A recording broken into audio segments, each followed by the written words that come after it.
আমরা সবাই পড়ালেখা, উন্নত জীবন কিংবা কর্মক্ষেত্রে উন্নতির আশায় দেশ থেকে জার্মানি এসেছি।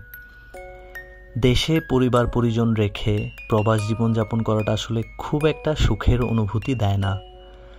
তারপরেও আমরা বিদেশের মাটিতে মানিয়ে নেই, প্রতিদিনের অনেক রকমের সমস্যার সমাধান করেই আমাদের বেঁচে থাকা। কর্মব্যস্ততার এই প্রবাস জীবনে আমাদের জীবনে অবসরের বড় অভাব। তবুও আমরা চেষ্টা করি কিছুটা সময় এখানকার কাছের মানুষদের দিতে। এখানেও যে আমাদের পরিবার নেই তা আসলে না, সকল বাঙালিরা এখানে এক হয়ে গড়ে তুলেছে এক নতুন পরিবার, এক নতুন কমিউনিটি। আমরা নিজেরাই এখানে নিজেদের সুখ কিংবা কষ্টের সাক্ষী হয়ে একে অপরকে নিয়ে বেঁচে আছি। পুরোপুরি নিজ ভাষা এবং সংস্কৃতির বাইরের একটি দেশে যখন সকল বাঙালিরা একত্র হয়ে থাকে, তখন মনে হয় জার্মানির মাটিতেই যেন গড়ে উঠেছে ছোট্ট এক বাংলাদেশ।